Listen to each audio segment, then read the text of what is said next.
Hey, everybody. Wrong button. Oh, my gosh. Hey, welcome to the Fireside Campfire Chat. And we've gotten together. We have the fire going. We're nice and warm. Summertime. Yay. You know, we're all at summer camp. You might even be watching this at summer camp. Who knows? We just get around the fire and have a good time with friends. This is the best part of camping, is around the campfire.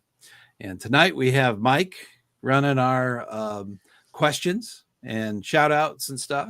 So Mike, definitely take that and do what you will with it. Mike has a magical way of handling all those questions. It's wonderful.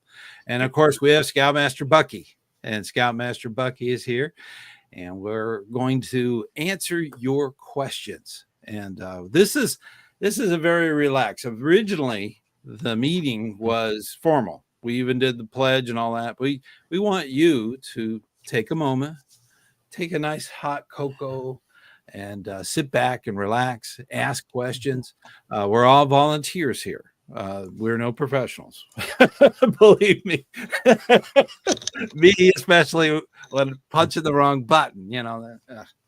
But I'm feeling much better. I was quite ill last month, and I recovered from being quite sick, and through it all, we discovered some more things, but they're manageable. So that's something that I was able to take care of, and I really appreciate all the get well soons and stuff like that on the channel. It's finally back up and running.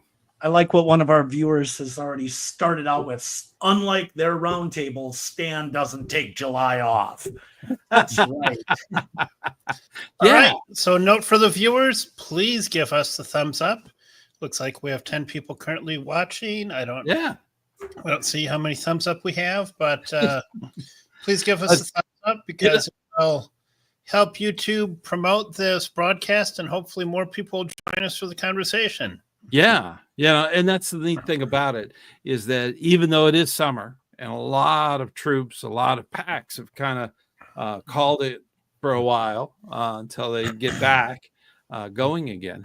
At least we have people that are still thinking about scouting and how to give back to their communities, how to help their scouts achieve.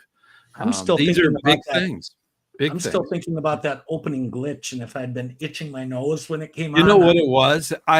I heard two soundtracks going at the same time, so I thought I didn't hit the right button, so I hit it again. Okay. After you did that, all I'm sitting there is thinking, wow, what if I was like mining booger nuggets or something, you know, as we're waiting for things to come pre-show. All right. Well, let's get into some questions. Relantel, one of our longtime viewers, longtime member. Unlike Roundtable, Stan doesn't take July off. Our council just kind of has Roundtable during the school year. Yeah. What is it? That particular viewer rejoined. And that's something that if you're a member and something happens and you don't do the rejoin thing, you could do that anytime and go right back to where you were. So always remember that. And I know he rejoined and everything. Okay, good. We have a hello there. We have Big Red Bus. We take June off from roundtables. Yeah. Well, June is the only month they take off? Okay. Huh. Our council takes off 3 or 4 months, maybe 3 at least. Yeah. Our council actually has districts that don't hold them, because during the pandemic, we had some misinformation come out about whether to hold them, and some redistricting, and some of our districts still have not put together jump back in roundtables in person, let alone online even. So roundtables are it's one of those things you got. It's like a scout meeting. You got to do it on a consistent basis. It's got to be consistent. Got to be consistent. And that's the thing about roundtables already. Yeah, Relantel, our troop goes bi-weekly during the summer. Our crew still tries to meet every week. Yeah. What I'm generally seeing is troops that don't, at least in our town, generally the troops are not meeting during the summer, except for A lot of troops might do a thing where they have a troop meeting once a month and they have patrol meetings. It's one of the scouts' house later, during but it's always on the same time and same plan. So it's consistent. Instead of a weekly meeting, they might do that. Hey, everybody, a shout out. Shout out. Woohoo. Here's another question. Hello, as a new SPL, what are the top 3 things you think I should focus on to help my troop thrive this year? That's a great meat and potatoes question. Oh, yeah. It is. Meat and potatoes, that's for sure. It's your show, Stan. You go first. And you guys have probably seen that one that I put out recently on the senior patrol leader and their job and what they do. Primary thing is to work with your mentor, otherwise known as the Scoutmaster, okay, as an SPL. He is your mentor, your coach. And if you have issues, you need to be able to go to him or her and be able to work those things out. So as a senior patrol leader, your troop is relying on you to be the boss, and it wants you to step up. And if you have an issue, problem, or concern, you need to take it right to the person who can mentor you and facilitate what you need to happen on the adult side. Okay, you don't have to work with all of them. That's the first thing to really remember as a senior patrol leader. Senior patrol leaders also have their own meeting called the PLC, the Patrol Leaders Council, and that is where you plan everything. And it's also where you delegate everything. You got to be able to delegate. That is so important. When you delegate those tasks, you don't just walk away. You have to check in on them, see when they're going to be completed, what their issues are, what are some of the problems. Do they need more people to work on that issue that they've been delegated? These are things you got to work out as a senior patrol leader. You're the manager. You're the boss. So these are skills. And you'll need these throughout life. And the third one is take time for yourself. Don't run yourself ragged. Okay. Do not stay up all night trying to work on a new project or something like that. Try to live in balance. Try to keep everything going, but take time to just relax. And know that you're there because they knew you could handle the job. So those are my big 3 core things that I would think. I like that last one. I wrote down 3 before you started, and I do like that one to make sure you take care of yourself. I think a lot of people, when they get into a leadership position, get that nobody's going to come and tell you as the top leader, you're doing a great job. And we need that reaffirmation.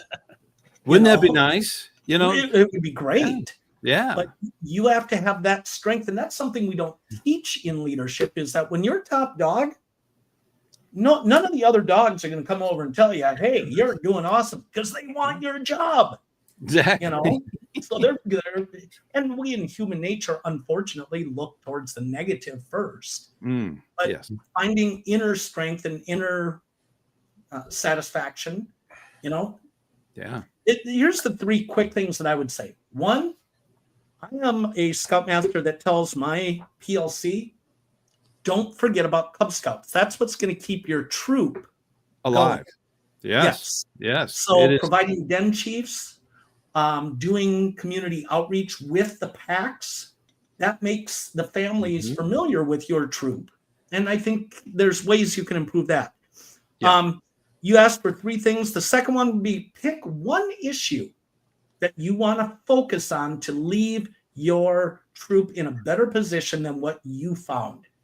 So maybe it's as simple as, I want to have duty rosters for camp. We don't have those. And I want them on laminated so we can reuse them, and we're being conservative minded. Right. Right. Improve a process or improve a project. Now, don't, well, we're going to make sure we're changing the world and having world peace. Make it, as we teach in NYLT and in Wood Badge, make it simple. Yes. Doable. Doable. Yes. Achievable, I think is the term that they use. And a lot of things can be delegated. You don't have to do everything. You don't have to milk the cow to make the ice cream to serve ice cream. You know, I mean, you don't have to do that. You can split it up. You can get a lot of their talents being used, other scouts in the troop, and have them doing it. You don't have to count all the tents in the trailer. Okay. That's right. When you say that, that's load everything. That's my third point. It's kind of a dual thing. Delegate, delegate, delegate. Yes. Okay? And that's not just shoving the job onto other people. Okay. Right. If they need to get something done. The thing is that when you delegate, that comes back as manage. You have to manage that delegation. Yes. You have to go back and actually check in on them. Tell them, you know, how's it going with that trailer, moving all the gear from the trailer into the shed. Yep. What's going on? You know, give me an update. You know, these are things that the senior patrol leader needs to know. These are information. They may need, you know, some kind of wheelbarrow to get the gear there. And you don't know that unless you ask them. So it's a management thing. So. And no passive aggressiveness. Yeah. in the end, people hate that. They want to know, what do you want me to do? How can I help? And you need to be, what is it? The ABC is accurate. Yes. Accuracy, brevicy, and clarity. Yep. Yeah. And clarity and communications too. That's always a big thing too. So there's a lot of neat things, but the top three that I always look at is that those things. Are they working together? Is there delegation of tasks and goals that are met through the PLC? So that's something that comes up. And then of course, taking time for themselves. Are they just doing all the time they're at camp? They need a break. You know, can they do something fun, like go for a fun swim or something? You know, that's so important. You need that downtime. I had a scout leader.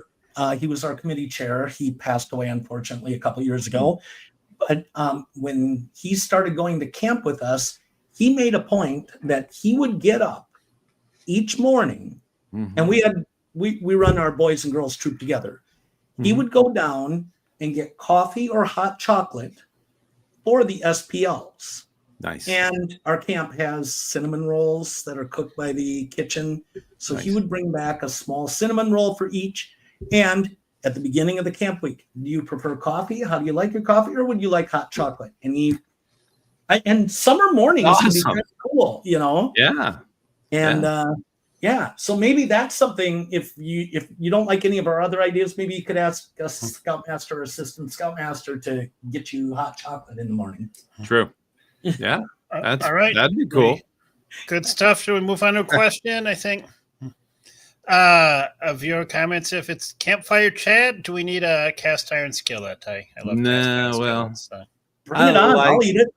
I love a cast iron. I use one in my kitchen. I can't find any other surface that can handle bacon the right way other than that cast iron. That is the most wonderful surface to cook on. I've done fried green tomatoes, which are delicious. I don't know if you've ever enjoyed those. Those are quite fried pickles. Those are good. And I make my own pickles. So you can do all do you pickle tomatoes? Tomatoes are good. Yeah, the green tomatoes. I love those. But there's all kinds of things to cook around the fire. All right, Relantel comments. He likes the new format. I think very casual. Very casual. We have the fire going in the middle there, so. Maybe we should leave it on the ends. Looks like it's coming out of Scoutmaster Bucky. Coming from Relantel. Glad you're feeling better soon. A question from Steve. Where is the roaming scouter? He had a conflict today, and he will be back with us next month. He is off on a cruise. He's taking some time. Some family time. He's on a cruise. I don't know if that's code. He's been deployed somewhere. Okay. So anyways, that's Elantel has a question. It's been a hard slog trying to get seats filled at Roundtable. ever since COVID. Yeah. And it is hard. I never attended Roundtable before COVID, so I don't know what the change is. It is so important to get back into it, and it needs to be on a regular basis. Every area in the nation that has scouts has some roundtable nearby. It may not be with your district, it might be with another district, but it is available. So you need to make yourself go to those things. They are the best place for connections and to know what's going on. Roundtable. Okay? But like with anything, you have to have good leadership. And I think that's one of the things that our council struggled with, and where the restructuring of Roundtable and COVID and all that came in, was that it really wasn't as much an information provider as it was a social gathering for the old coots, as they said.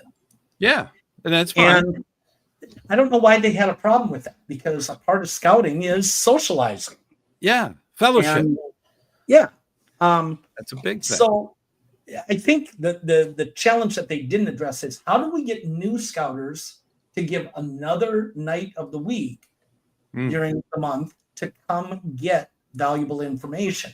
Right. And I think that's a responsibility of the council, as well as the volunteers who are in those district positions to create a value so that people come. And I've seen in our council a couple of districts, both present and past, that were able to do that fabulously, where they were pulling people from other districts because they did such a great job. So I think that the real question is, what things can we do? And I know some of them are special guest speakers. Some of them are little giveaways. I'm sorry, I don't agree with that, but I know people love little giveaways.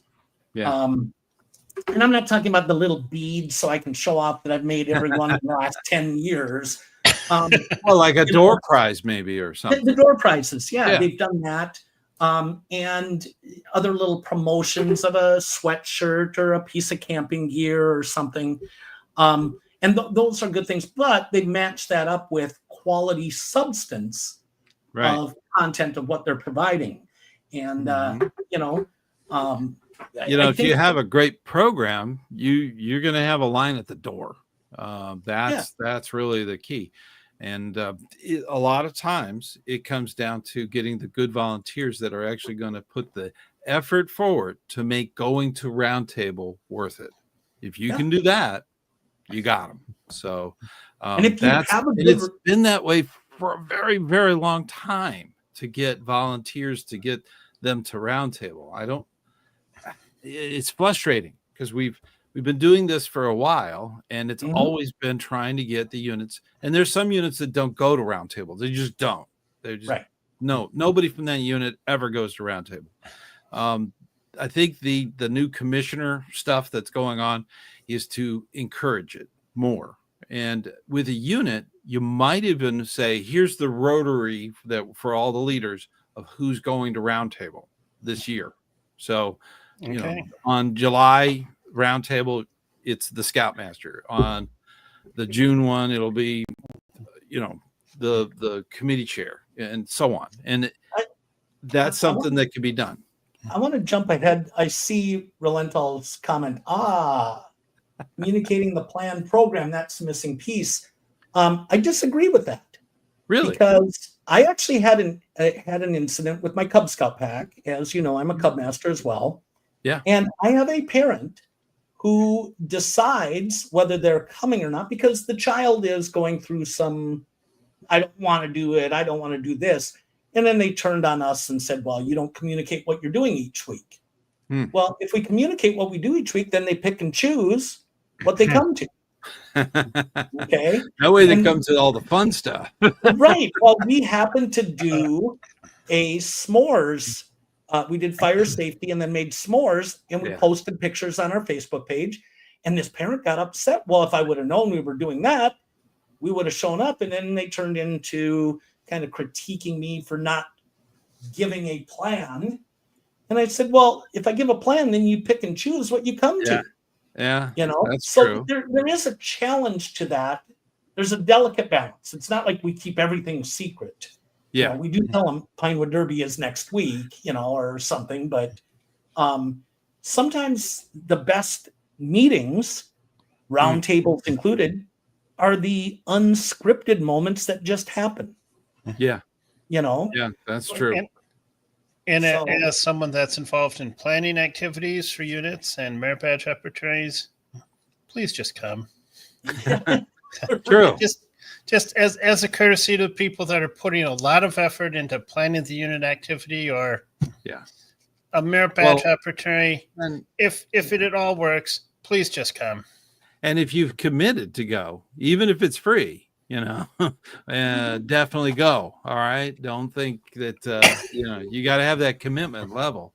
Please participate. You only get what you put in. If you don't go and do things and don't participate, you can't really complain because you brought that on yourself if you didn't do the actual activity. So I agree with Scoutmaster Bucky on that one. That's for sure. You have to communicate what you want. Yes. And what, and I'm going to pick on venturing right now. Okay. Because we had some people that said, well, there's nothing for venturing. Well, they were the most seasoned people that were coming looking for information. And so when you say, I want it to be structured and have more venturing stuff. Yeah. Well, when we only have 3 units in our district and you're the most tenured, most experienced, where do we find somebody every month to come to give you something more? Yeah. So we have to have realistic expectations of what it can, but when I was Cub Scout Roundtable Commissioner, I would hear about complaints from the others or couldn't we do this? And I would say, look, if we know ahead of time and can plan, you've got to communicate what it is that you're looking for and not just say, well, I want more venturing information. Well, I want more $100 bills. But wanting is a different thing than being able. You got to go earn them. That's another thing. Exactly. Same thing's true with knowledge. You have to be there. You have to be present to win. Okay. All right. Well, I think we have a super chat. I rejoined my troop as the assistant scoutmaster after aging out. Congratulations. Thank you. Awesome. How to clearly demonstrate to younger scouts and friends my new leadership role within the troop. Darn right. That's awesome. That is awesome. To get your eagle is a wonderful accomplishment. And it's a huge thing, but it's not unattainable. But you have to be there. You have to do the work and do it. And being that example for your troop, wow, that's a very big accomplishment. Huge. Congratulations. That's awesome. Yep. All right. Shout out Ken Domingue from Lafayette, Louisiana. I think he's one of our. Yeah. I've seen him on the live program frequently. So. Very cool. Programming note. I've been putting all of the names at the very beginning of the weekly things that I put out. So as far as those names, and they're the same on the what they call the members only stuff, and of course the regular show, the free show that's ad supported. And please understand that the free show that we put out without any ads or anything on it, with the ads on it, excuse me, that free show is paid for that way. But we try to keep it low resolution because 80% of the viewing of this channel is done on a cell phone. So keep that in mind. There's no point in doing high, 4K resolution for a phone. It's not there. Okay. And it takes up an incredible amount of bandwidth and a huge amount of space on my computer, which is getting old. So that's why we keep that one kind of on the low. We've got more comments and questions before we go. Fantastic. All right. So there's a comment about Roundtable. I think that's related to Zoom. Sometimes roundtables are in person and or in Zoom. Yep. I think for our council, it's usually there's an in-person and an opportunity to join online, which is good. Yeah. Big Red Boss says the important thing is to have a return on the investment, basically justification, something interesting for making the trip, spending the time. Exactly. And it's hard, if we all know that getting to any meeting is difficult. My district where I live is enormous. It's larger than some councils. It's just gigantic. And because of that, to drive an hour, 2 hours to get to a meeting, it's difficult because then it's 2 hours on the way back. So that is really a problem. So they do, I think it's every other meeting is done one Zoom and then the next one's live. So they mix it up. Okay. Gives you an idea. Okay. Relantel gifted 5 ScouterStan memberships. Thank you very much, Relantel. Thank you. That is awesome. Now, if you're not familiar with that, that means that if you're on the waiting list, you instantly get a membership. So, and make sure you send him a thank you. Okay, we have a question is, what's the best way to help a Bear Scout get more interested in scouting? Ooh, bears. There is no simple way. That's the myth. Everybody's looking for the simple way. Yeah. And there isn't a simple way. It's hard work. It's communicating. But I think what I have found is quit trying to stay inside the box and treat that individual as the individual that they are, because a special needs scout or an autistic, a special needs scout on the light side versus somebody who's heavily autistic versus an atypical scout versus a jock versus a academic are all very different people, and different triggers excite them. Right. And I think what we forget is when we go out and recruit, we're trying to recruit in a box. And that's where we are falling short these days. Right. That's well stated, Bucky. Very well. I agree with. It's rare. Write that down. It's rare. No, I agree. And among scouts and scouters, sometimes it's hard for people to understand. What do you mean everyone doesn't like exactly what I like? Not every unit camps every month. There are a lot of units that they have a mixed schedule because multiple scouts. They have different points of view, and you can't put it all into one box. We're gonna hike on the beginning of the month, and by the end of the month we go camping, then we go hiking again. You can't keep doing that. You're going to lose the attention. It's important that what most Cub Scouts want, what gets them motivated them more than anything else, is a den chief. If you have a den chief from a troop, they're in the Order of the Arrow. They're doing Philmont. They're doing these great adventures. Okay, that's what that Cub Scout would be interested in being and talking with that youth. That is awesome. Okay, that gives them that opportunity to see themselves in doing those great things. So I would recommend. Den chiefs are so important and so valuable. They are your recruiter. They are the ones that motivate. They're the ones that help the den leader. They're just incredible at pack meetings. Okay, these are den chiefs. That's a critical role.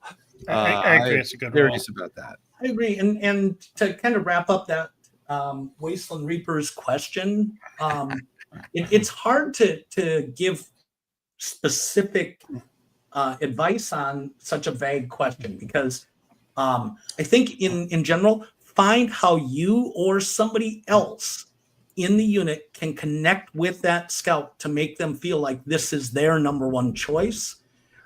If it's playing Pokemon, because they're a Pokemon card collector. If they are like totally into baseball or football, maybe you do a Monday night football meeting or something, So I think it's connecting with that individual and helping them make scouts a higher priority, than all the other things that they're doing. But don't diss. This is coming from salesmanship 101. Don't diss the competition, because that can turn them against scouting when you start saying, well, you're not really that good at bowling, so are you going to make a career out of it? Come to scouting. You don't want to. You can still bowl. Come on now.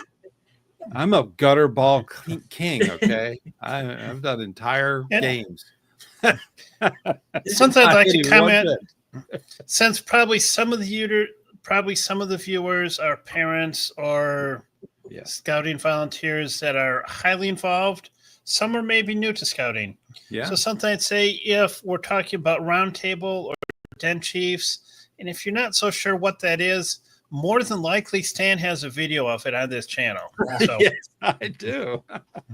So, and just kind of an example that there's differing opinions. Yeah.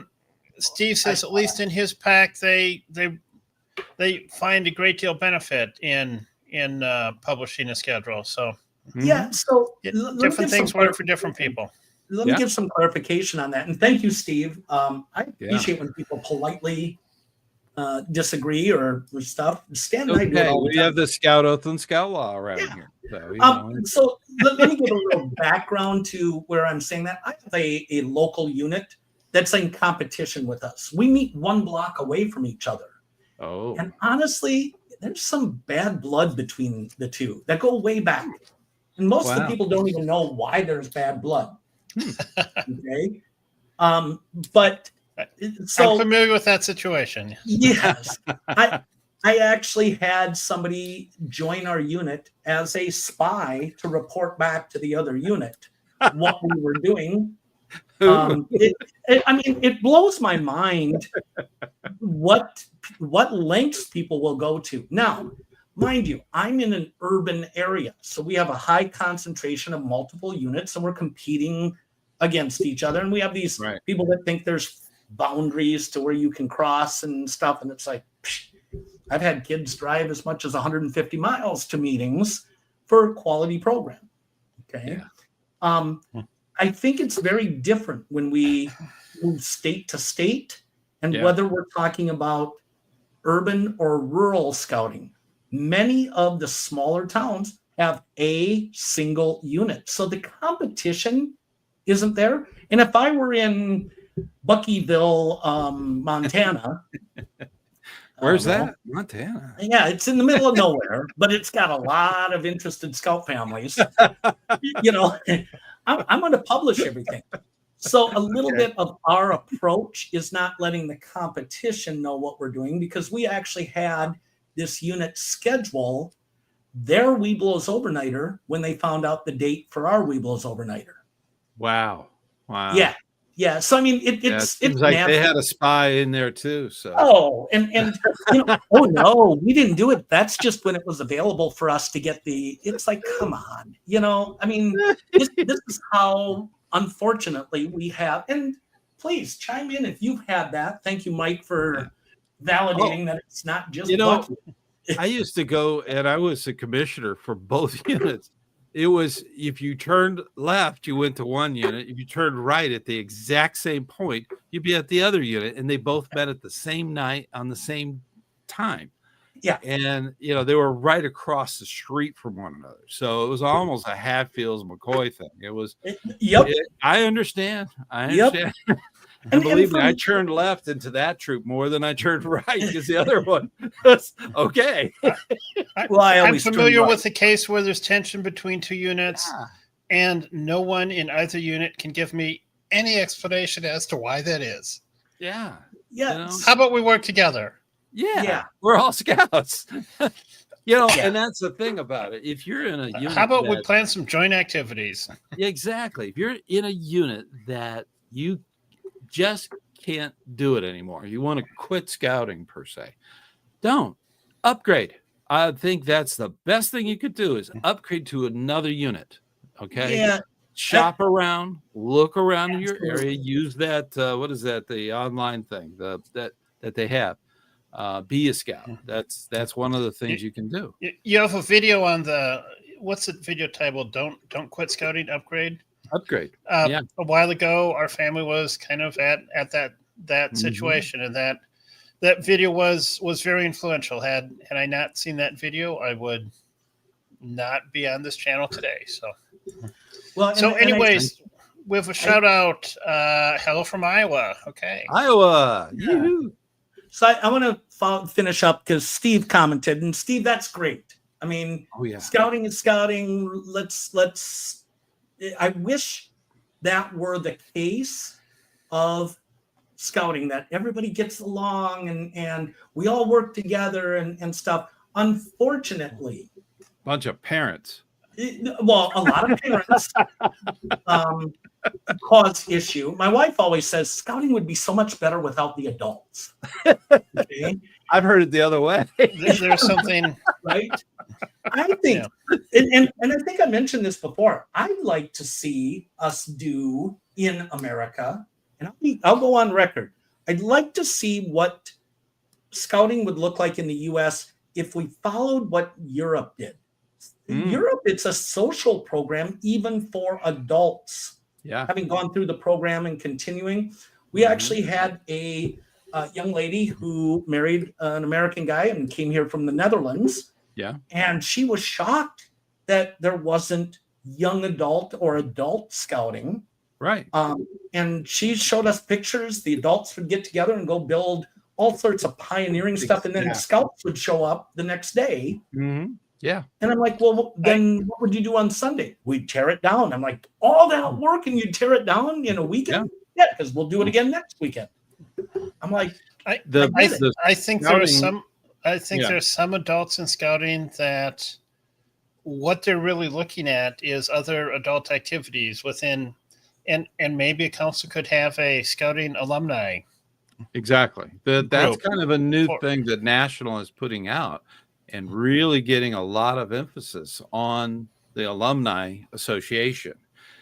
So that is something that was covered at the national meeting in May.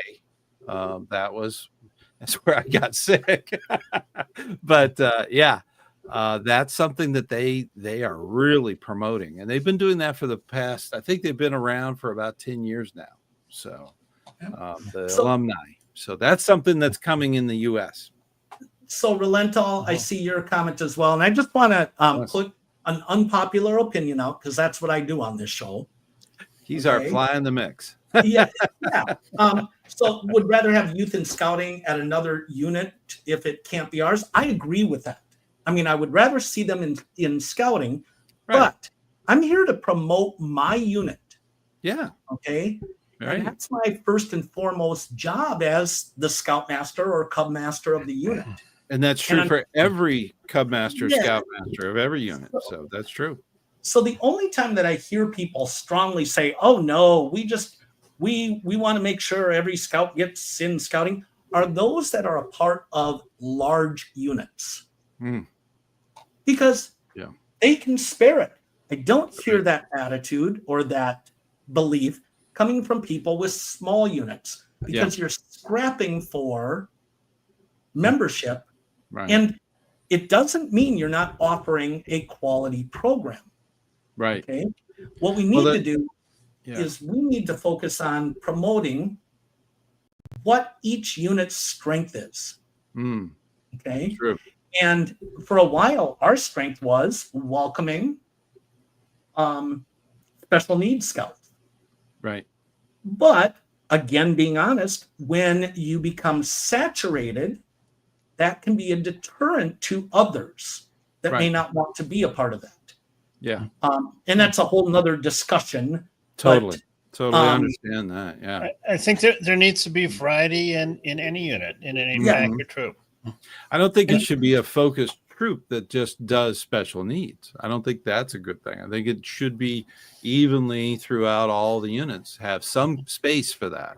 Right. One of the big things about recruitment, we're always so laser focused on sign up and getting them in and do that. The more important thing is retention. That is the absolute more important. I know a lot of big troops, they don't even do any kind of recruiting. They get 10, 20 scouts. And by the end of the year, within a few months, they got 3. Where did those other ones go? That's what I'd like to know. And when you join scouting, you're actually joining 2 things. You're joining a unit locally, yes, but you're also a national through scouting. You are a scout nationwide. And typically, a lot of people don't know this. You could take your membership to any unit you choose. That's up to the individual. You can also be registered in multiple units within your council. Exactly. And that other unit, you're not paying the full fee because it's a unit thing, not a national thing. Right. And now that we're annual with our membership, that makes it a little different. So you have power when you look at it. And you can even be registered in multiple councils. Mm-hmm. I'm registered in my council and your council, Bucky. Yes, but you have to pay that a registration. Both council fees. Well, and the unit fee too. So you could be at different units too. So well, there's a question. Maybe our visitors can tell us. Do you guys charge unit fees? I'm curious. We don't.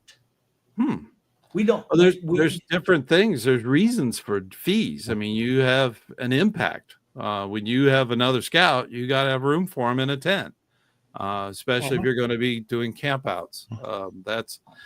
You're going to need more canoes. You're going to need more ancillary equipment that the unit needs. That's why you would have sort of an impact fee from a standpoint of coming into a unit. Then there's all the different costs that are involved with Cub Scouts being so streamlined now. A lot of those awards, you can almost, a uniform could be over $100 worth of patches and belt things and you name it. I mean, you could have a lot of very expensive awards there. So you do have to kind of figure out who's footing that bill. Is it mom and dad? Is it the scout through fundraising? Is it, these are things that you need to work out. So I do. With your unit. Mike was going to comment, and I had looked at registering with another council. Yeah. Or actually, I had a young lady from Texas that wanted to register with our unit up here in Minnesota. And our council said, oh, no, she has to pay the full registration fee. I said, but she's already registered nationally. Oh, no, she has to pay. And at that time, it was like $200 and some odd. Wow. And I told the mom and the young lady, no, don't spend that money. The benefit isn't there. Now, has that changed that there's one national fee, or is it a greedy council that I was dealing with at that time, or has something changed? I think it might have been somebody that just didn't understand the whole dynamic. The dynamic is your membership is national. Okay. So through Texas, through Irving, Texas, that's where you are a scout. You've paid your membership fee, done on an annual basis. Anything additional, council fees, district fees, unit fees, that's additional depending on where you go. But the national thing makes you a scout. That's it. Okay. Then everything is added on from there. There was a video, like Mike says, I got a video of just about everything. There's a video about membership, and it talks about how it's kind of pieced together for each individual. Annually, it's done annually. You'll get a notification. So that's something new. Now, you had a. Here's a question from a comment from Relantel on the subject of recruiting. Peer invitation works better than a leader or parent. Absolutely. Yeah. Yep. Totally. And that's been known since the 50s. Oh, yes. That is awesome. And a lot of times recruitment can be done, it should be year round. And your best recruiters, not only your den chiefs, but your best recruiters are the scouts themselves. Bring a friend. That invitation, especially if you're going to be going on a camp out or something, or an overnighter or something, or an adventure. It could be a museum thing or something. Bring a friend. That is totally fine. They will be asked to join. So make sure that the friend brings their parents or a parent, so that they can sign up. So, but that is a very big recruitment through invitation of a friend. Okay, scouting friends. So there's a question that I'm not going to put up on the screen, but a merit badge counselor asked if they have concerns about the scouts' behavior during a merit badge activity, should they put that in the comment section for that merit badge on Scout Book? It'll never get read. Well, yeah. I shouldn't say never. It's likely it won't even be seen. Yeah. That's unfortunate because there's a lot of merit badges, a lot of them, and for an average unit, you're talking maybe 1,000, and that can be very daunting task to look at that over. I would recommend for the individual that had an issue to bring it up with the parents. That's a very important thing. A lot of scouts get entitled. They think that they're owed that merit badge. They might have an attitude. A lot of parents get the same way. Exactly. So a merit badge counselor needs to kind of iron that out. We do live in a time where we want these young people to stand up and be accountable, and they're going to be a little, I don't want to say aggressive, maybe very enthusiastic towards earning that merit badge. So if they run into an issue, they could have a problem. Now, I don't know if did you ever come across that, Scoutmaster? Oh yeah. And I'm going to disagree with you. I would go to the Scoutmaster. I would go to the Scoutmaster, or if you don't know the Scoutmaster, to a leader in the unit. Now, the Scoutmaster could end up being a parent, which is fine at that point. Yeah. But as a Scoutmaster, if one of my scouts has been acting up, I might have information that can justify saying, look, they're autistic. Did you realize that? Because a lot of our leaders don't recognize some special needs. And it's a spectrum. It's a spectrum of different levels. It could be that they're dyslexic, or they have a hearing issue, and they just don't share that information. Kids are amazing that they'll tell you everything about something and nothing about other things. Yeah. But good point, Becky. The other issue is the parents. Yeah. And going and putting yourself in the line of some of these parents today as a merit badge counselor might be a little more than what you're willing or wanting to deal with. Right. And the Scoutmaster is at least going to have, or hopefully have, some familiarity with that family and the family situation. Mm-hmm. I think that's a better starting point for disciplinary issues. Right. So that's just my 2 cents. Yeah, that makes sense. I mean, I've been in situations where the scout has gone to summer camp without his medications, and that's an issue, especially day 2. That is something that they think, oh, we're going to take the summer off of these medications, but no. That's not going to be. That's not fair to your poor my leaders at camp. My first year as a Scoutmaster at camp, there was this one young man that was just always lagging behind. He got a little lippy, but he never really stepped out of line. Yeah. And I really wasn't familiar with special needs scouts and special needs. That wasn't a part of my normal life.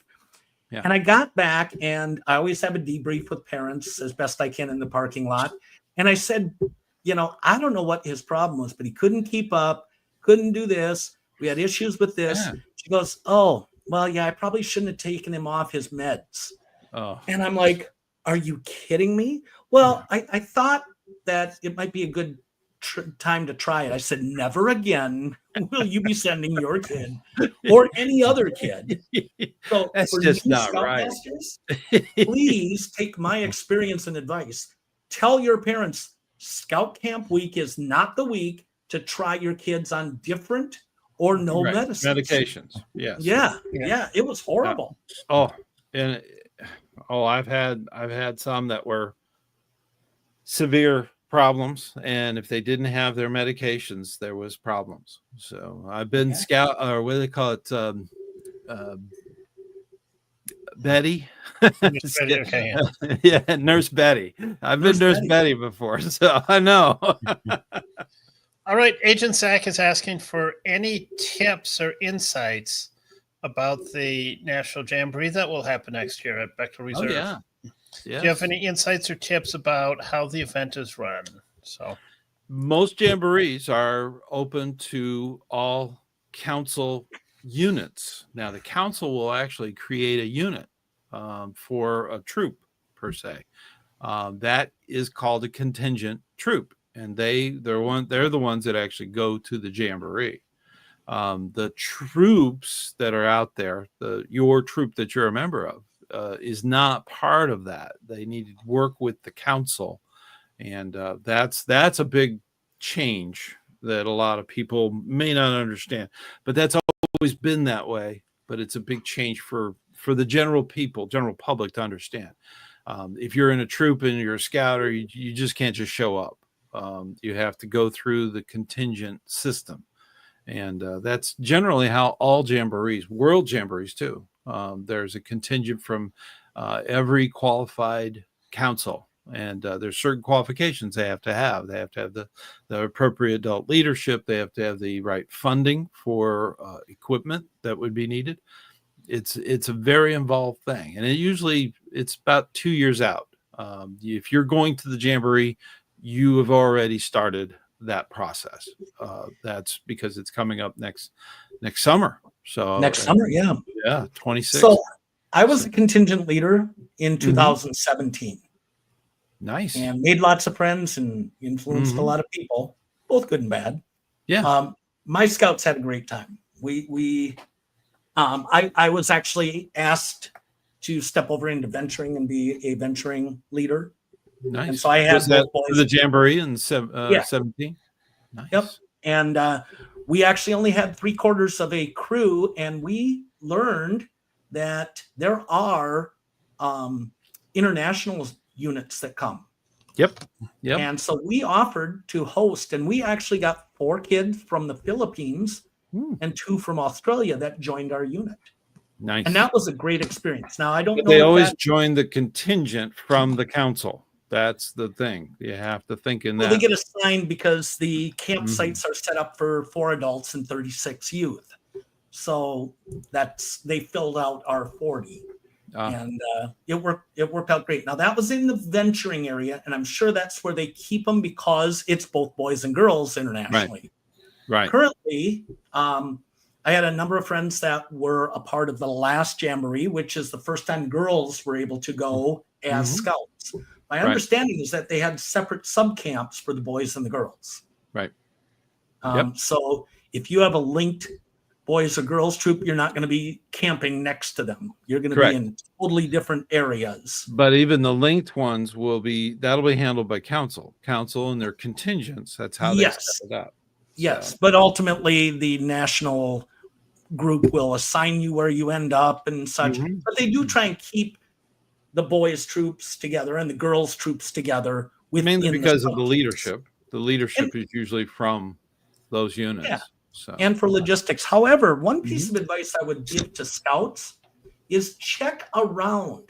I know, my council wouldn't be thrilled that I'm telling people to go check other councils, but what I've learned over the years is that different councils do different things. For instance, our council has traditionally gone to DC for 4 days ahead of the Jamboree and toured around. Yeah.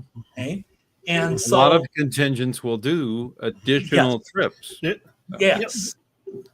So check and see what other councils around you might be offering as far as cost and stuff. Some offer extra gear included in the price. Yep. So like when we went in 17, we got backpack, a day pack, we got patches, we got all sorts of stuff. There's all kinds of contingent sets that they put together, and it's amazing.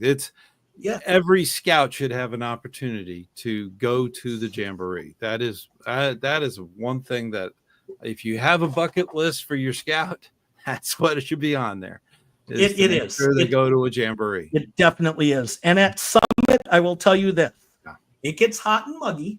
Oh yeah. During and the summer. Everything is spread out. You're walking. It's very spread out. So if you are physically immobile, you're going to have a real difficult time. Although one of my good friends in scouting is a part of the transportation group and has done that. And so they exceeded expectations at the last one and that's such. good. And so I'm sure they'll do that again because they're planning to go back. But 59-degree groundwater sounds like it would be refreshing in the 90+ heat. It's cold coming out of the ground. So don't expect warm showers. They're and going that to be New River is cold. not, it is cold. Yes. But the New River going through there is cold. The whole experience is totally worth it. Give up every last penny of your allowance to save up to go, because it is, I won't say 24/7 nonstop, but I mean, from morning until sundown, it's great. And they have a big thing that they do every night. They have a big show usually with people, everything from juggling acts to president showing up, and that is amazing. It's an amazing thing. I remember in my Jamboree as a youth was in 1977, and I was at Moraine State Park is where it was in Pennsylvania. So it wasn't in this beautiful facility that scouting has now. It was actually on a landfill. That's where our tents were. It was they flattened the landfill and put a bunch of dirt in there, and that's where our contingent ended up. And I was in the Mass Bay Federated Council in Boston, Massachusetts. That's what I was in, that group. And in 77, and that was, and the thing is, my brother went to the one in 74, or was it 73? I think he went to that one, and they had two. They had one out west, and they had one on the east at the same Moraine State Park. So it was kind of neat. It was kind of neat. Well, let's make sure we move along in questions. Some discussions and quite a few comments about the fees when being registered in multiple councils. There's also being registered in multiple councils does not work all that well for a scout book. Yeah. So it's kind of messes things up. Yeah. It definitely does mess things up. Relanto comments that his sister and nephew are in two councils, the Florida Council and I believe the National Capital Area Council. Nice. So awesome. That's great. There's someone commented that scouting alumni groups are great. And Rusty B, hey there, Fireside Scouters. New from Philadelphia. So Philadelphia, Ohio. It reminds me of that Forrest Gump scene where he's like, well, and then there's Cleveland. He's from Detroit. And what was the other one? There's a bunch. Yeah. Toledo. Yeah. But yeah, that's amazing. Okay, Rulantel is asking about the details of a belated rank application for Eagle. I know that's something out there. I think we've commented previously. What kind of application? I don't know if we can. So if someone completes all the requirements for Eagle, but they didn't fill out the form to actually receive the rank, I believe there is a procedure to be awarded Eagle after 18 as long as all the requirements were met before 18. Correct. So I had been on our council's advancement committee, which took care of those things. Yep. And I'm trying to think. I would say we probably had one of everything at some point or another. And I'm just trying to think if we had a belated one. And I think belated in what there's two. There's a belated way that you're defining it is everything was done before they were 18, and then just the paperwork and the board of review hadn't happened. So I saw some comments earlier about somebody talking about something back from the 90s or something. So I don't know if those are related. There's ways you can get that approved. According to the advancement guide, there's a 24-month period of time that can actually go from your birthday to 24 months from that 18th birthday, and you can still get it through the council. After that, you're going to have to get some kind of approval from the national advancement people, because they need to be aware of it, because all of your records are kind of rolling off into who knows, those records may not be there. So they need to get something finalized on it, and national needs to be aware of it. Of course, your council is going to jump right in. They're going to jump right into that and make sure that scout doesn't just roll off the edge and never see you again. But it's only for those that have actually completed everything. They have to complete all their requirements. I know that in my advancement history here in Central Florida, all of our records are kept in a database, a very secure database. And if that starts when they do their project, and that's long before they turn 18. So that's where their records are actually they start pinging the radar as far as Eagle. That's once that happens and they get the approved application, then they're set up for their border review. So that's typically what happens. But belated can also mean if the scout is in the situation where they have finished their project and the application is on the desk at your council, and this has actually happened, and the scout passes away, they can still have a border review for that and make sure that scout is awarded, even though they're no longer with us, that they still get credit for being an Eagle. So you've got the recommendation letters that can be reviewed. You've got other sources that can be reviewed. Exactly. And usually you sit with the parents and talk about, all the things that they went through. And it has unfortunately happened, but belated, it could also mean that. So that's when you use that term. So. Well, and I saw somebody talking in the chat about somebody that's trying to get their Eagle from way back and lost records and stuff. Yeah. And my advice would be first go through your council advancement committee. Right. Right. Your district. They will know who to call it national. Yeah. Skip the district if you're working with district. Yeah. Even though your district advancement person chair is on the council advancement committee, go right up to the council advancement committee. In our council, we have a subcommittee on the advancement on the council committee that deals with these types of things. Yeah. And they have the ability to go directly to national to coordinate special situations. Yep. Yes. And that's happened. That has happened. We had scouts that had to go off to boot camp for World War II. And they did everything. They got everything done. They just didn't have their border review. And then they come back from the war and they, life happens. And then they're 90 years old getting their Eagle.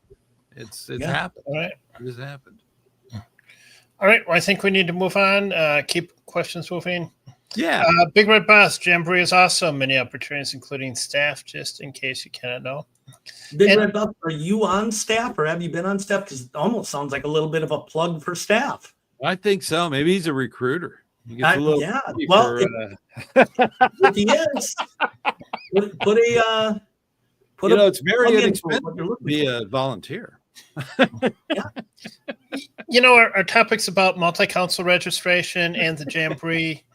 I actually know someone that I know well in my council is multi-registered in your council, Bucky, so that he's the scoutmaster of a Jamboree troop. Okay. So, now the council can have more than just one unit, one contingent going. They can have multiple. We have up to 7 in our council. Yeah, we're there's a number of troops as well. Number of contingents, I understand. Yes. Yep. I'm just kind of going through. Yes, comment that there's multiple sub camps. And somebody answered that. I'm not familiar with AP Hill, but at Summit, I don't know how they organize it, but the sub camps, it's A, B, C, and D when I was there. But usually the regions or the areas that you come from. Yeah, or territories as we call them. Right. because you don't want all the New England people hanging around the Texans. That would be a problem. When we were when I was there, the venturing and international scouts were in Foxtrot, right? And it was like a mile plus hike to any of the activities, or a really short bus ride that's air conditioned. I don't think the bus even came out there. We were so far out. But you know what? It's that environment of once you're there and situated and you get through your first day of learning the routine. Yeah, man, we couldn't keep the kids in camp. No, there should be it's dead zone camp. Yeah, boom. They were gone for the day. Mm-hmm. You might see them at night. A good communication application is really important for your troop. Yeah. Question. Big Red Bus says he is on staff. Yeah. And he's one of the 3 commissioners for Echo 1 and 3 subcamps. So, awesome. So Big Red Bus, you know that ScouterStan and the Campfire Chat are trying to make a plea for access to come and do a live show. We could do it at the subcamps, one each day. Maybe you could would be fun, wouldn't it? That would be a great time. And then the national guy said, "Sure, for a fee." Yeah, I'm like, I'm a volunteer. We're just trying to have fun, interview the scouts. Oh, it'd be fun. It would just be a great time. It would be. It would be. We'd have s'mores. We'd have an actual fire. That would be cool. Yeah. Although Stan, you might get something from him. Yeah, Stan, Mike, and Matt, you guys are good, but leave Bucky at home. All right. That's okay. We'll send you a postcard. Okay. All right. All right. Relanto comments in 1989. They were in Subcamp 13. Yeah, nice. Complete with the Apollo 13 theme. Neat. Neat. Okay. Hopefully Houston, we have a problem didn't occur. So.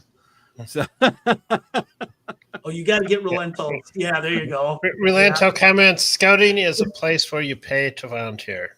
That's right. Amen, brother. That's so true. And that's so not true. Just monetarily, it's in blood. What membership fees and there's cost of scouting. So there is.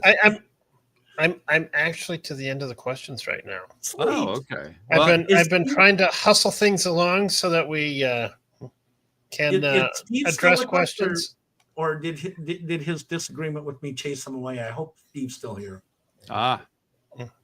That's wonderful, Mike. Thank you so much for going through that. There was a time when this was a solo thing, and it was painful because my vision's not good.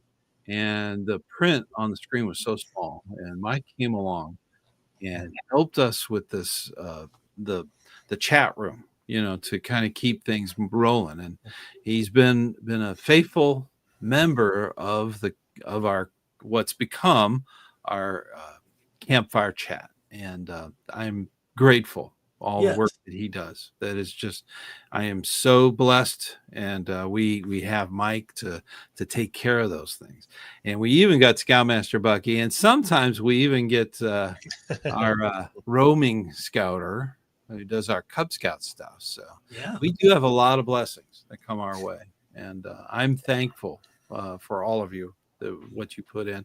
And even though Bucky likes to not really agree with me, I agree with you 95% of the time.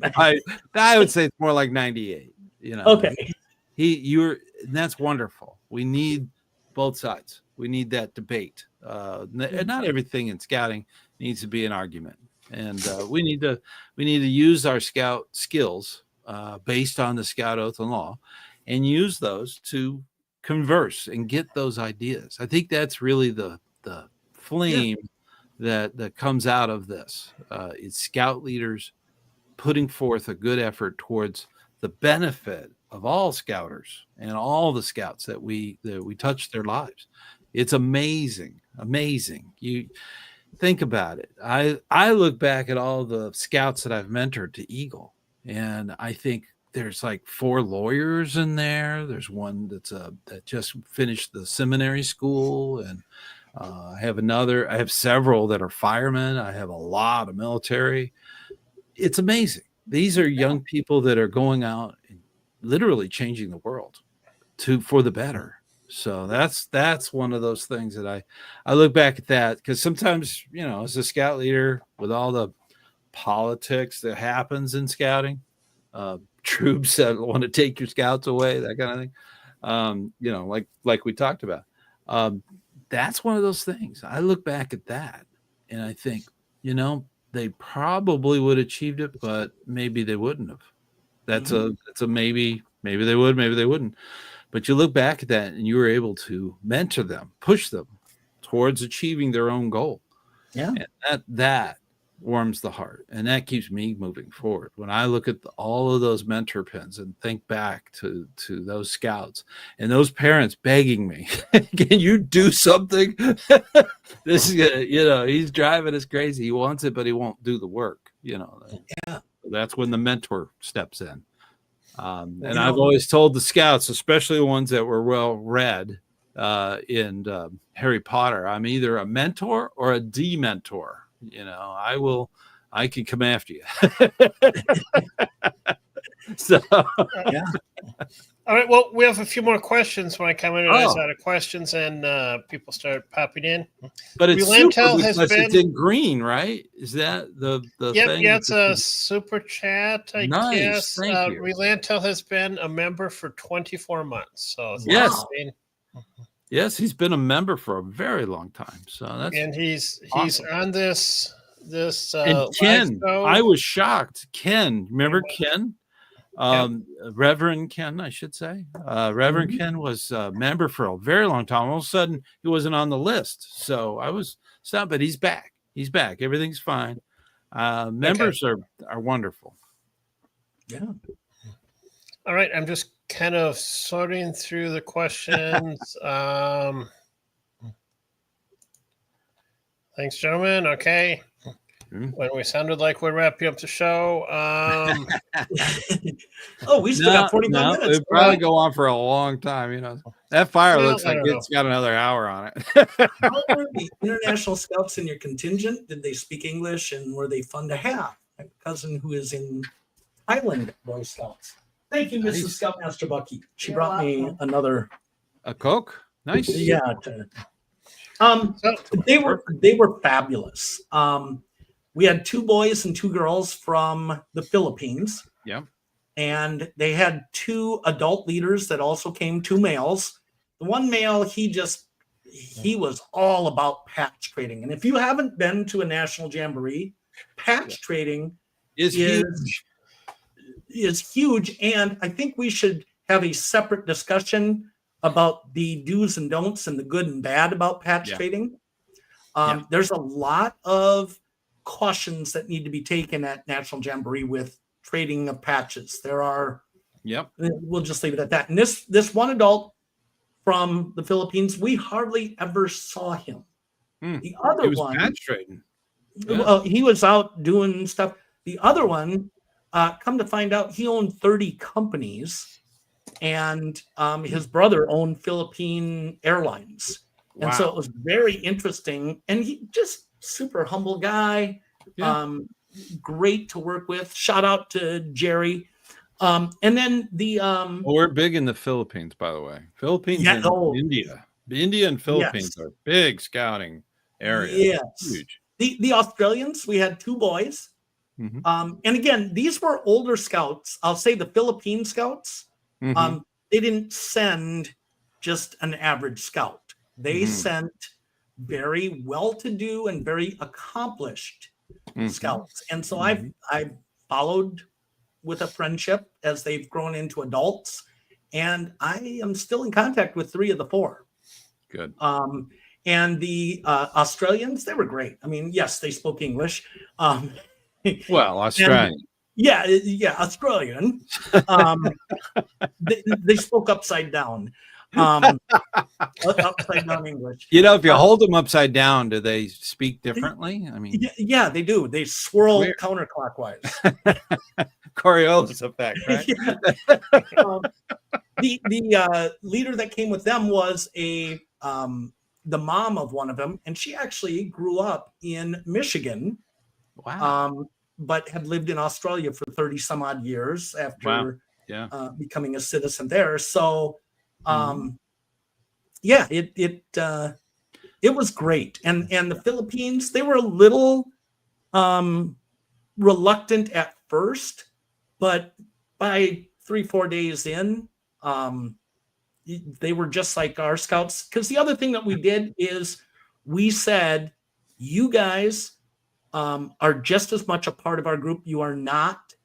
And we pulled the leaders aside and said, look, we're not going to play this game of your scouts, our scouts. They're all of our scouts. If one of the American kids steps out of line, discipline them, please. Right. Okay. Same thing. I want cohesiveness and stuff. And it was great. Now, I will say, and here's a hint for those of you that might be going, if you can take an inflatable swimming pool, it is a great social thing in your subcamp, especially when it gets so warm. And it's a great team building to form a relay of filling that thing with water from the pumps. Wow. We did have a little inflatable pool, and it pulled in others from around in the subcamp. Well, everybody would love to put their feet in the water, you know. Yeah. And the thing that I remember most is the scouts from Ethiopia came over and asked if they could, wade in the pool and dip their toes. It's like, sure. And they gave me coffee. Now, I don't drink coffee. Oh. Which I feel bad because everybody says Ethiopian coffee is like to die for. It is good. But they gave me this very cool little coffee cup and stuff. And so the camaraderie and such that goes on in the subcamps is amazing. And when you especially in the international, a lot of, I think they put all the international ones. In correct me if I'm wrong, they put them in with the venture. Yes, their programs match more. Yes. Okay. So that's a neat thing. Even though it's a national jamboree, it's international in attendance. So you do get scouts from everywhere. So that's the neat thing. And their patches are different if you're into collecting. Well, and neckerchiefs are more valued in trading with international scouts than patches. Clothing is more whole shirts. They trade whole shirts in a lot of these countries out, in England and in everywhere else. Woggles are big with the British Scouts. That's the slide, any slide you can think of. And then neckerchiefs. Those are big. So if you're going to do some international trading, to my trading friends out there, go to the scout shop and get the old shirts, the smallest ones you can find, and just sew on your patches to that. That will you can get all kinds of stuff with that. But don't go overboard. Don't go overboard. Right. Don't go crazy. You're going to get patches. So as your trading patches, and you want to get ones that you can move up. So, that's the whole, I did several videos on that. So, now they've got an app. Crazy patch. Yeah. Patch crazy. Now they've got an app where you can check those things and everything. Yeah. There are barcodes, and there's the QR codes on the back. So you can scan them. Question. Ken comments he's enjoying the new format, Campfire Chat, and an engaging conversation between the three of us. Good stuff. Keep work coming. And thanks for continuing to be a member, Ken. We're going to get our fourth one back. So yes, I miss him, but we're working it out.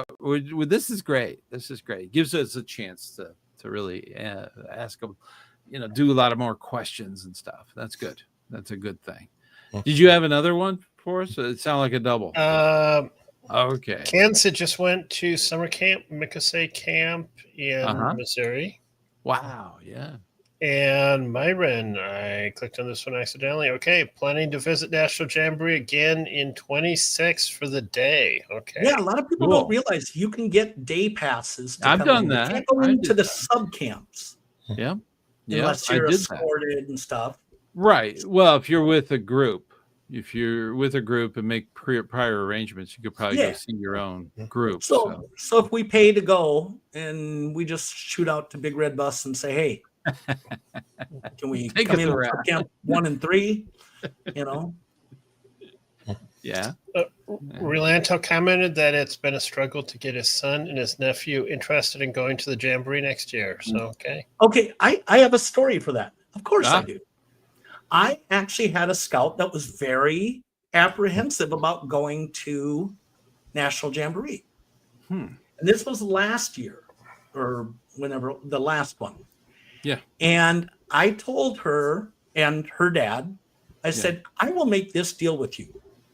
I will pay for Jamboree if you can look me in the eye and tell me that you didn't have a great time. I'm not just saying a good time, a great time. And she did come back and she said, Bucky, you're so right. That was such an awesome experience. Yeah. And, I'm not one that likes to bribe people and stuff. I'm not one that goes, okay, let's give them a treat so that they join scouting or something. Right. Those false rewards. But I knew what kind of good time they would have. And, I would say this would be a time to bribe them. Yeah. Tell them it's all inclusive. Yes. Yeah. That's awesome. I think that it should be on the list for every scout, while they're a youth, to go to the National Jamboree. I always wanted to do the World Jamboree, and the World Jamboree was being held in England on Brownsea Island in 2007, I believe. I wanted to go to that one. Because at that World Jamboree, they had all the different countries represented on the shoreline as the sun came up. There you go. Hey, on Stan. the 100th anniversary. Yeah. Did you see what Big Red Bus is saying? What's he saying? I didn't see that. Which one? Right on the screen. It says, reach out and we will see. I'll speak to my chief for the sub camp. Okay. We do have to pay. That'd be fun. Yeah. It'd be fun. I've done the visitor thing at 2022. I think that was the one I went to. I did the visitor thing and it was fun. It was a lot of fun. I mean, you get to see the big area where they do the big thing every night, the big show that they do. We had a couple of people come from Minnesota for the day pass. Yeah. And one of them was kind enough to go grocery shopping because the Filipino scouts wanted to make a meal for all of us, but they didn't have the stuff. So I actually had somebody say, hey, if you need anything, I said, would you mind doing a little couple $100 shopping spree? And they brought the stuff to us, and it was an awesome meal, by the way. But couple things to note, Agent Zach or Big Red Bus, somebody said day passes aren't free. Yeah. I don't know what they cost. Yeah. And I don't think it's come when you want and leave when you want. I think there is a time window that you can do the activities, but I don't know if it includes the night show or not. I don't think it does. You're usually out by dark. That's a day pass, literally. Yeah. And you get to go to the trading post, so you have all the same patches and stuff that they have. So that was one of the big things that we did. Mainly was shopping. But we got to walk around quite a bit, meet with scouts, and it was fun. It was a lot of fun, and we were able to see where our contingent was. That was nice. And they do a lot of things that they normally don't do at any other kind of scouting thing. Right. They have a lot of experimental things. They have museums of all kinds of stuff. That was impressive. I thought that was kind of neat. So there's things to do that are, it's not just hiking and doing all the scouty stuff. There's stuff you can just socialize with your friends and literally have the time of your life. The young people should be putting that on the list of what to do in scouting. And it should be a big thing. Yeah, we're missing a few of the things that popped up. So what's that? What was the Well, I'm question? just Relento. Relento comments that his 16-year-old is not so interested in talking about anything scouting. So I found That's okay. sometimes kids are interested in something that anyone other than mom or dad has to say. Yeah, we don't know that was his or her kid or a kid from their unit, but your sentiment is correct. Like, get some other adult or somebody who's gone to talk to them and hype it up. Yeah. And if you maybe the 16-year-old isn't the one you should be targeting. It should be another 16-year-old to say, well, your buddy's going. Right. Yeah. Yeah. And that's how our venturing crew filled up, is once we got a few kids in there that they started pulling their friends in. They do their friend recruiting. Yeah, absolutely. That works. It works. And I will say, if the price is an issue, many councils have scholarship programs. Yep. Yeah. As much as 50% in some cases. There's fundraisers too that they could participate in. And the Rotary Club is one that is very noted for supporting scouting and helping with costs there. So, but again, remember, we're scouts. It's easy to ask for stuff for free, but it's always nice when you can give service or community work back. So consider, if you're going to ask for money, maybe you can offer some service. They always can use help at fish fries. Oh yeah. During Lent. I mean, clearing the VFWs, the American Legions, they're also big supporters. They always need help at Memorial Weekend breakfasts and fish fry Fridays and such. And it's important for young people to develop that relationship to their community, to help out for two reasons. One, it's giving back. That's probably the most important. The second is you're developing a good relationship so that when you need an Eagle project, you know who to talk to. That's another in for a lot of scouts. They can have that relationship. And when they need a project, they might even pay for it. So there would be no fundraising involved. So, that would be great. So, well, I know. Here's a question. Is there a trading post at the Jamboree? Yes. Usually they'll have 2 or 3. So, there's one big one at Summit. There's one big one at Summit, and it's air conditioned. So a lot of people like to go check that out. And it's kind of centrally located. I don't remember. There's other little things around as well. I mean, there was a leader, because I was in a different subcamp as the rest of the scout leaders. We met up 3 times for pizza in that same area. And so there's little vendors that sell food on top of your rations that you get and stuff. And yes, it's very easy to go through with all the stuff that they have, from water bottles to keychains to towels to hats and stuff.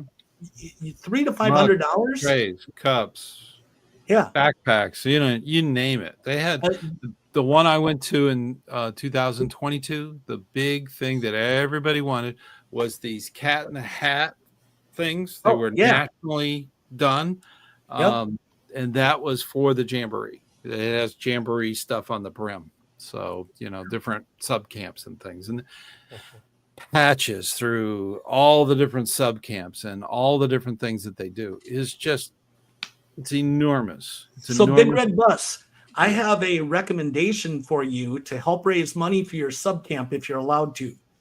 Look at the Major League Baseball games, and they have those big things that the kids wear around with the logo. Get like one with a fleur-de-lis, and you could sell those. I bet the kids would love those type of things. And if they light up, even better, Oh, if it lights up, it's sold. Yeah, absolutely. They like that bling, in when you think about it, everything lights up at least once. So. Right. Well, that we want to light up the scouts, right? Give them some fun bling. It's a matter of BTUs. But I also wanted to comment on Myron's comment. I think it's great that you're considering that since you're in Virginia and it's close, that you can go for the day pass. I'd use that as a secondary option, Myron. If you can go with a contingent, there's something about the 24-hour-a-day experience being there, sitting there, the actual thing at night. Yeah, it's awesome. It's awesome. So there's a lot of things that happen in Jamboree. Fantastic. Roundtable talks about a scout that's reluctant Is it the about same some one? things. Probably, might be his son. I'm not sure. Rolandell said his scout is working on his Eagle project, so that's great to hear. Good. One thing that I found amazing is if you want to finish merit badges, there are a ton of opportunities. I can't say that everyone is represented there, but they had some really cool ones. The aviation one was really cool. The archaeology one was great. They had an actual dig site set. I mean, like this monster sandbox that, as a kid, you would revel and be yelling like across the gymnasium size. Maybe not that big, but they were great. The disabilities awareness area was really cool. You got to try some safe but experiences that disabled people might experience. And I only went around the area for a day because my job as a leader was to be in camp ready for whatever disaster was going to happen this hour. So seems like there's always a tragedy waiting to happen. When you got 36 kids and mind you, the most common phrase that I heard as a venturing leader at Jamboree was, "I'm 18. You can't tell me what I have to do." Now, the second most common thing was, "Stop laughing." "Yes, I can. Test me." That would be "Stop laughing." I meant to fall over that line. Agent Zach, there's a ton of merit badge opportunities, and there are groups that get together, and some of these people have done it every Jamboree, but I think Mining and Society was the number one. I want to say at least half of the merit badges are represented. And here's a little secret if you really didn't think about it. If you are really committed on that, think about it. Every site has 4 adults, plus how many hundreds or thousands of staff, and most of them are merit badge counselors themselves. If you say, "Hey, I'm looking to do metal work merit badge," I bet you could get that done at the.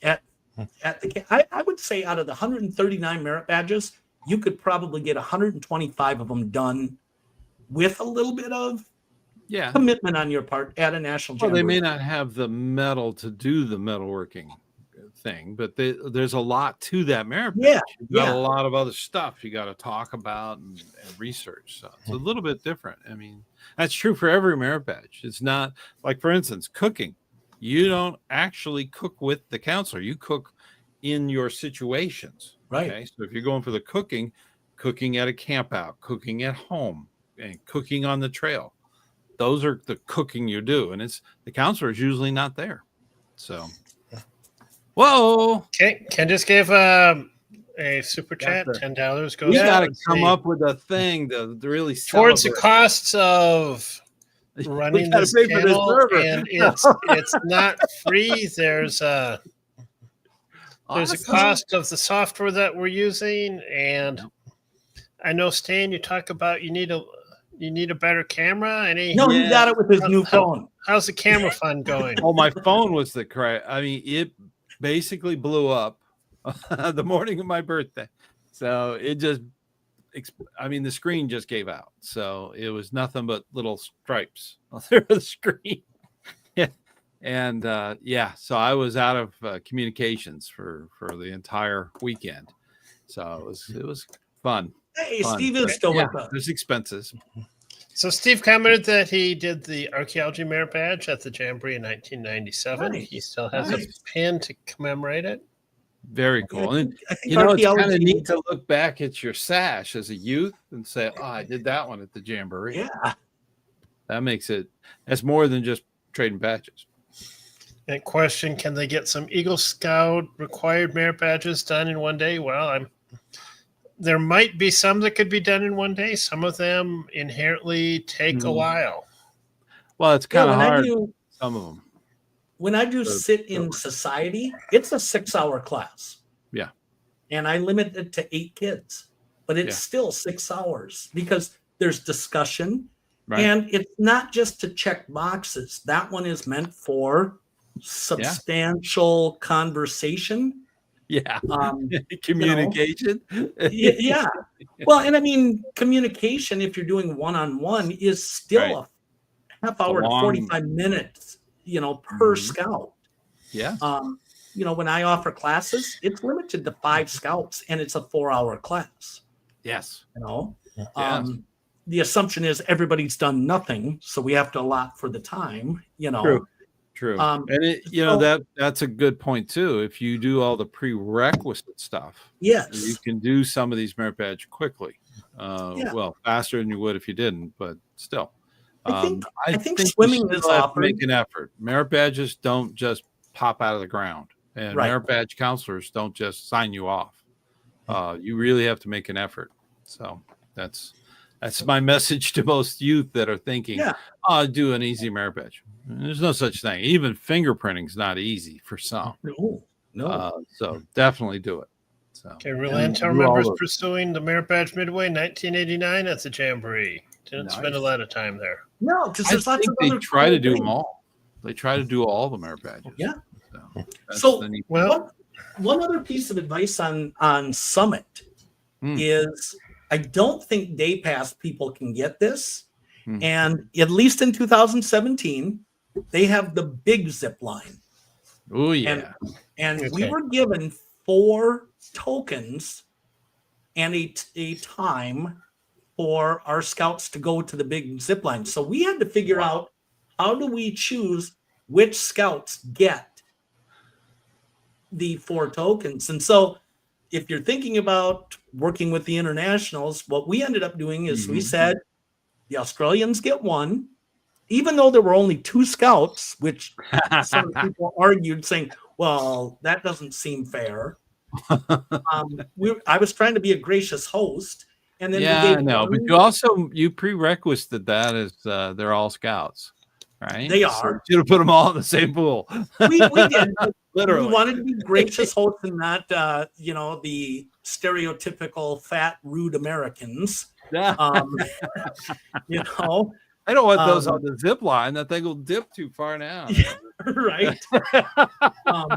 But we gave 1 to the Filipinos to figure out who went, and then 2 for our group. Now, one of our girls found 1 and had no way of returning it to a rightful owner. Well, there was no name on it. So there's no name on it. So we actually had 5 go, but that was the big thing. And I don't think day pass people can do the big zip line, which apparently is really cool. But a lot of it is observing. A lot of it is just going around. They do a tour, like a tour bus. On your right is the swimming hole, and on the left is the climbing tower, that kind of thing. So that's the day pass. You're only there for the moment. So it's much better if you're in the contingent. So much better. Either being a youth in the contingent and participating directly with all that, or even the adults, being one of the adult leaders. And you touched briefly, Bucky, about how you were with the contingent, but you were with the contingent of the council. So the council actually does the interviewing and placement of their leadership. Yes. So that's a big deal. So it's not like you can just sign up as an adult leader and fall into that role. You have to go through your council. So we went through interviews, and we went through we started in January doing monthly basically unit meetings, and we did a couple overnights, and then we had a shakedown with the entire contingent. And it's not just we're going to Jamboree and show up and stuff. Our flight left at 3 a.m. Yeah. So we were meeting at the airport, families dropping off in the dark. And just like Minnesota, we have 2 seasons, winter and construction. So the airport was under construction, which made it even more difficult. But we got them all there and all back, and that's the important thing. That doesn't work for Florida. Florida, we just have construction. Okay. All the time. Constantly. There you go. So year round. All right. Relanto commented that his railroading club had, I guess, booths for the Railroad Merit Badge in a couple different jamborees. So, yeah. Thanks for that. I mean, railroad is a wonderful merit badge. I mean, it's amazing to me how much products and everything goes on rail. That just always blows my mind. It's a fascinating subject. So, what was the next one from Steve? Steve said, "Go to the summit for family adventure camp and experience the Summit Bechtel Reserve without the crowds." That's true.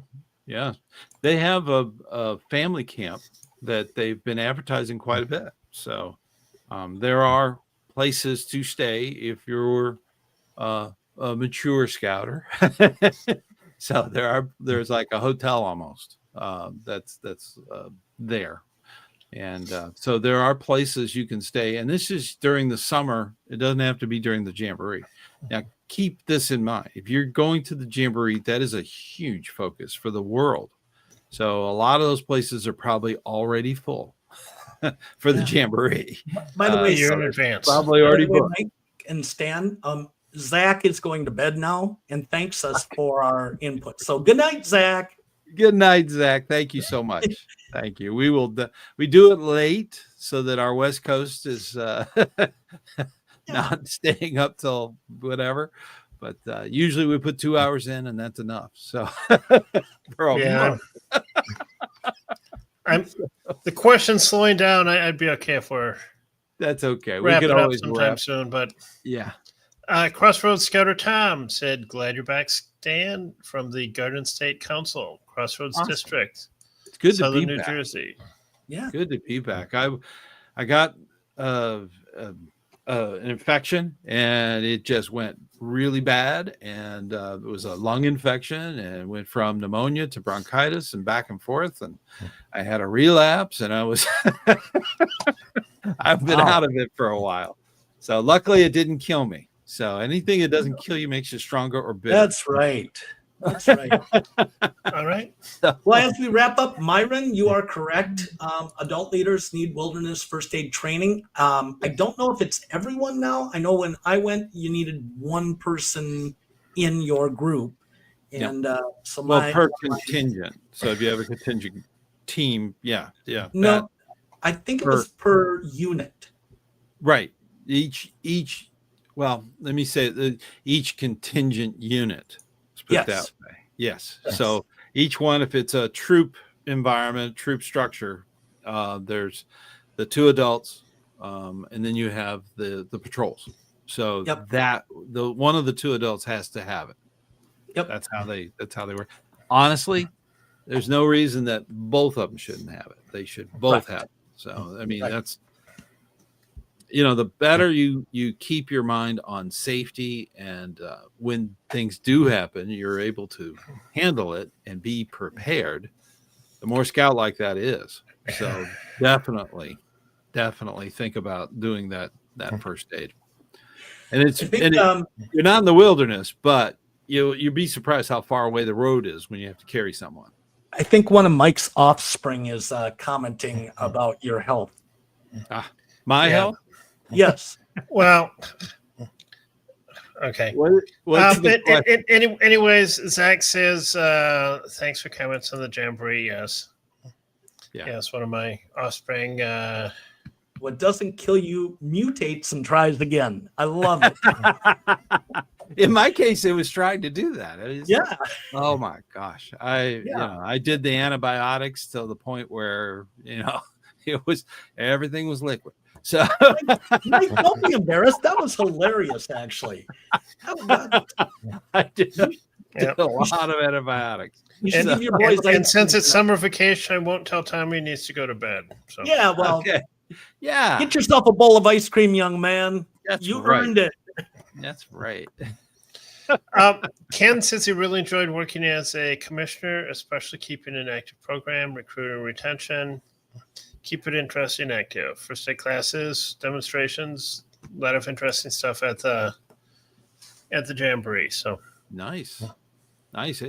It's amazing the people you will meet at the Jamboree. It is amazing. So that's.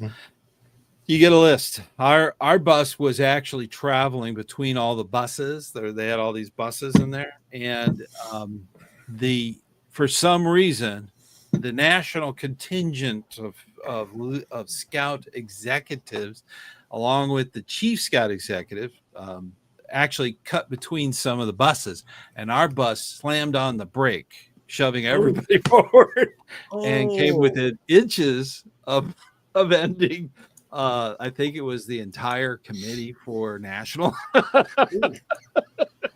plus the chief Scout executive. It was pretty scary. So, but yeah, you don't cut between the buses. So, and that includes the adults that are running things. So. Well, I'll say this in closing. Thank you for this. For me, has been the most active from the audience tonight. And yes, I would agree. Steve, I still love you. Yes. And I appreciate the call outs. I like being challenged respectfully. See, Steve's still around. He's not mad. Oh, good. Good. He got ice cream. He commented that Summit had great cell phone reception. They did. Sometimes for an event where there's a lot of people, they'll have some temporary cell phone towers. They had some charging stations there. The challenge is you don't just leave your phone. Yes, that is true. And they improved that from the 2012 Jamboree or whatever it was. Yep. And I'll say in closing, don't forget about OA contingent. The OA the OA thing. Ordeal? NOAC. NOAC, yes. Yeah, NOAC. The national OAC. NOAC is a big thing they do every year. It's kind of a mini Jamboree, In a way, I've done that more than Jamboree. NOAC. NOAC is the National Order of the Arrow Conference. NOAC. Right. And Aero Corps. As my Floridian people said, is no AC. So yeah. Well, I believe it's at Michigan State again, and that was my first one, and it was really good housing and such. They put you in the dorms. They put you in the dorms in Michigan. That was the two that I've done. The first one was in a regular dorm that they had. It was vacant, and they put the beds and everything in there. It was nice. It was really for scouting. It was really good. But then the food was awesome. One we got to be in the girls' dorm, which was really nice, and it was next to where you ate. So it's awesome. So we I miss our Cub Scout professional expert. Yeah, he'll be back next week. He'll be all suntanned and like one of them lays on. Probably have Mickey Mouse ears if he went on a Disney cruise or something. Oh, I'm sure. Yeah. It's either that or it's code for he's been deployed. Well, you know what? If he went on a cruise, I mean, we are kind of family now. Do you think they'll bring us any gifts back? I would think so. Maybe some. They don't have patches, do they? Patches or pins or neckerchiefs? Who knows? That would be awesome. Oh, he shouldn't put that much pressure on him. We miss him, and he'll be here next time. So that's for sure. That's correct. Scouting is one of those fellowships and fun things that we do, and I'm so grateful for everyone. And whenever you get the moment, you should thank you to everybody in scouting. And I am so grateful to Mike, and I'm so grateful to Scoutmaster Bucky, even though. Why is there always a but? But I like him. That's the problem. I like him, and I like Mike. I like all these guys. So they're fun. All right. They're fun. They're scouters, and you should always come to a conclusion with your group, whatever scouting you're doing. So, and I appreciate all that you do in scouting, and definitely keep up the good hard work that you do. And I think that's about it. Anybody else have anything? Mike, do you have anything? We can pull the plug. Click thumbs up before we go if you can. And thank you. Anyways, thanks to the audience. Thumbs up for being out here today. Questions help make it fun. Yeah, and subscribe Mike, too. Thank you, Stan. Thank you very much. Thank you all, and I will see you on the trail.